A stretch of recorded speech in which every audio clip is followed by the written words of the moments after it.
hello guy hello guy তোর video রাখি গেছে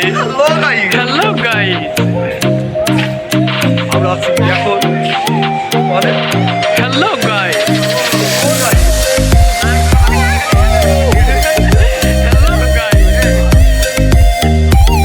হ্যালো দর্শক এই যে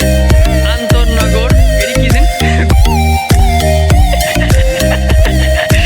কি লেখা এটা গোবরা গোবরা রাস্তায় লেগিয়ে গোবরা একটা রাস্তায় গিয়ে এই ট্রেন আমাদের জন্য অপেক্ষা করছে এই যে আমরা এখনই ট্রেনে উঠবো ওরে বাবার নায়ক এই যে ট্রেনের বগি চেঞ্জ করা হচ্ছে ট্রেনটা কি মানকে দাঁড়ার এই ভিটা চলো ট্রেনে উঠি বাড়ি চলো এই ট্রেনের বগি চেঞ্জ করছে ট্রেনের বগি চেঞ্জ করা হলে আমরা ট্রেনে উঠবো ও ইঞ্জিন ইঞ্জিন সরি বলে ইঞ্জিন